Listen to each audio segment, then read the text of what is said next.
Hello friends, welcome back to my channel Megha দুনিয়া। তো তোমরা সবাই কেমন আছো?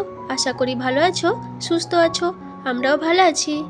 তো আজকের আমি তোমাদের সাথে একদম সিম্পল রোজগারের একটা রান্না, ডিম আলুর ঝোল বা ডালনা যা কিছু বলতে পারো, তো সেটাই আমি তোমাদের সাথে শেয়ার করব। তো চলো, তোমরা প্লিজ একটা লাইক দিয়ে দেখা স্টার্ট করো আর পুরো ভিডিওটা দেখতে থাকো। তো চলো, ডিম আলু ডালনাটা বানানোর জন্য কি কি লাগছে ফার্স্টে দেখিয়ে দিই তোমাদের। তো ডিম আলু ডালনাটা বানানোর জন্য লাগছে, দেখো এখানে আমি ডিম আর নিয়েছি 4টে ডিম। ডিম আর আলুটা কিন্তু আমি সিদ্ধ করে রেখেছি আগের থেকে। আর নিয়েছি টমেটো, কাঁচা লঙ্কা কুচি, পেঁয়াজ কুচি আর আদা রসুন বাটা। তো এই লাগছে আমার। আর লাগছে, আমি নিয়েছি ধনেপাতা কুচি। এই যে ধনেপাতাটা আমি এখানে কুচিয়ে রেখেছি ভালো করে ধুয়ে। তো এখানে দেখো, ডিমটা তো আমি আগেই সিদ্ধ করে নিয়েছি, ডিম আলুটা আমি একসাথেই সিদ্ধ করে নিয়েছি। তো আমি একটা চাকু দিয়ে ডিমগুলো এইভাবে একটু একটু করে উপরে চিড়ে দিচ্ছি, যাতে ভিতরে তেল মশলা ঢোকে, নুন ঢোকে। তো এর জন্য এইভাবে সব ডিমগুলো একটু একটু করে চিড়ে দিলাম। তো তারপরে দেখো, কড়াই বসিয়ে দিয়েছি আর কড়াইটা খুব ভালো করে গরম করে নেব। তো কড়াই গরম করে দেখো তেল দিয়ে দিয়েছি, সাদা তেল।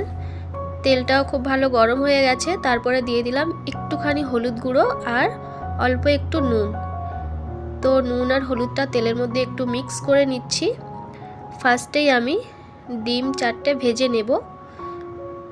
তো আমি ডিমের মধ্যে নুন হলুদ মাখাইনি, তেলের মধ্যেই দিয়ে দিলাম। দিয়ে ডিমগুলো আমি খুব ভালো করে ভেজে নেব।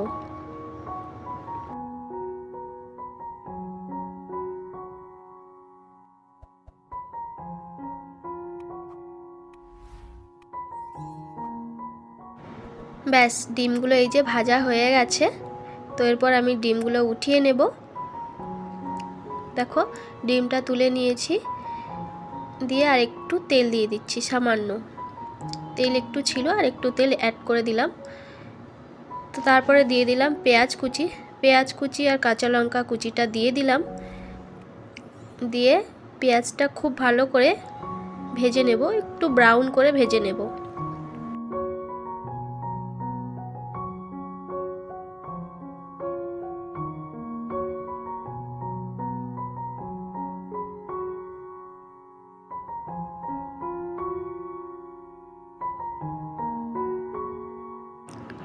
তো দেখো, পেঁয়াজটা ভাজা হয়ে গেছে, এই যে দেখতে পাচ্ছ পেঁয়াজটা খুব ভালো করে ভাজা হয়ে গেছে। আর এরপরে আমি দিয়ে দেবো আদা রসুন বাটা। এই যে আদা রসুন বাটাটা দিয়ে দিলাম। এরপর দিয়ে দিব টমেটোটা আমি পুরোটাই দিয়ে দিলাম। টমেটোটা আমি একটু বেশি দিচ্ছি, তাহলে একটু খেতে ভালো লাগবে। আমার যে কোনো তরকারিতে একটু টমেটো বেশি দিতে বেশ ভালোই লাগে। তো টমেটোটা আমি একটু দেখো বেশিই দিচ্ছি। দিয়ে আবারও একটু নাড়াচাড়া করে দেব।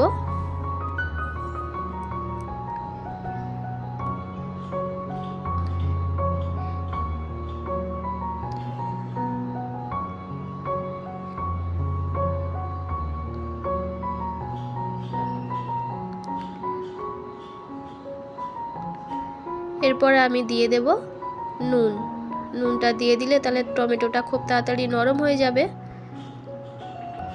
নুনটা আমি একেবারেই দিয়ে দিলাম পরিমাণ মতো। দিয়ে খুব ভালো করে ঢাকা দিয়ে একটু টমেটো আর পেঁয়াজটা খুব ভালো করে কষিয়ে নেব। নুনের সাথে দিয়ে দিলাম জিরে ধনের পাউডার। এখন হলুদ গুঁড়ো লঙ্কা গুঁড়ো কিছুই দিচ্ছি না। এখন এই মশলাটা দিয়ে একটু ভালো করে কষিয়ে নেব ঢাকা দিয়ে।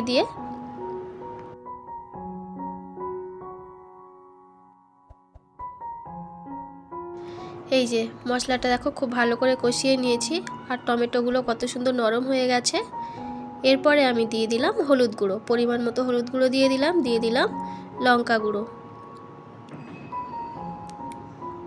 দিয়ে আবারও আমি খুব ভালো করে একটু কষিয়ে নিচ্ছি, মশলাটা মিক্স করে দিচ্ছি। দিয়ে খুব ভালো করে আবার একটু কষিয়ে দেব।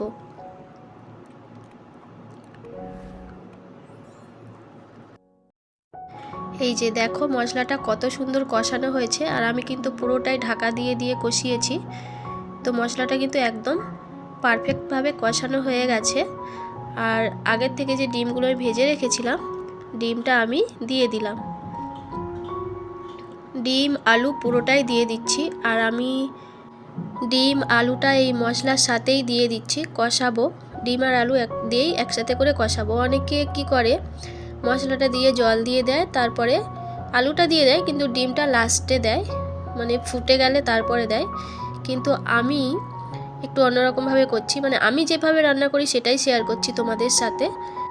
আমি কিন্তু এই মশলার সাথেই একসাথে করে ডিম আলু কষিয়ে নিই, তো খুব সুন্দর লাগে খেতে। তোমরা এইভাবে একবার ট্রাই করে দেখতে পারো, দারুণ লাগে খেতে আমার মতো করে। তো চলো ডিম আর আলুটা একসাথে করে খুব ভালো করে কষিয়ে নিই। যেহেতু মশলা তো আগে কষানো হয়ে গেছে, তো আর একটু ডিম আর আলুটা দিয়ে একটু ভালো করে মিক্স করে নেব। তো ব্যাস 2-4 বার নেড়ে তারপরে দেখো জল দিয়ে দিলাম।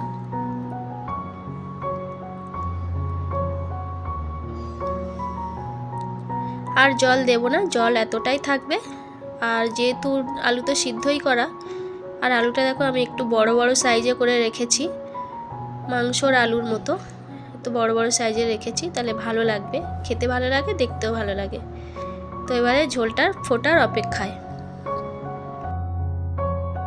তো এই যে দেখো ঝোলটা ফুটে উঠেছে, আর রান্নাটা কিন্তু অলমোস্ট রেডি। আর এই পর্যায়ে আমি দিয়ে দিচ্ছি গরম মশলার পাউডার।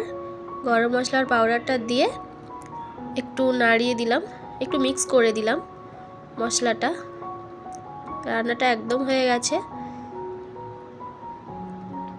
আর খুব সুন্দর একটা সেন্ট বেরোচ্ছিল, দারুণ একটা সেন্ট বেরোচ্ছিল। এই যে ঝোলটা দেখো খুব পাতলা হয়নি, আবার খুব মোটাও হয়নি, মিডিয়াম থিক হয়েছে। গরম ভাতের সাথে কিন্তু দারুণ লাগবে, গরম ভাত, রুটি, পরোটার সাথে দারুণ লাগবে। তো আমি এইটা ঢাকা দিয়ে আর 2-3 মিনিটের মতো একটু ফুটিয়ে নেব। ব্যাস 2-3 মিনিট পরে দেখো ঢাকনাটা খুলে দিলাম। এই যে দেখো ডালনাটা কত সুন্দর হয়েছে দেখতে।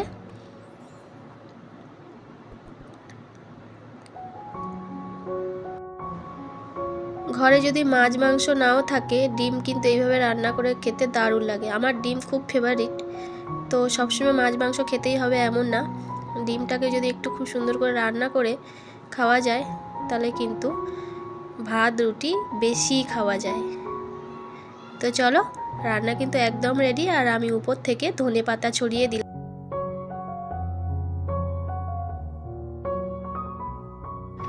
আর দেখতে কত সুন্দর হয়েছে দেখো।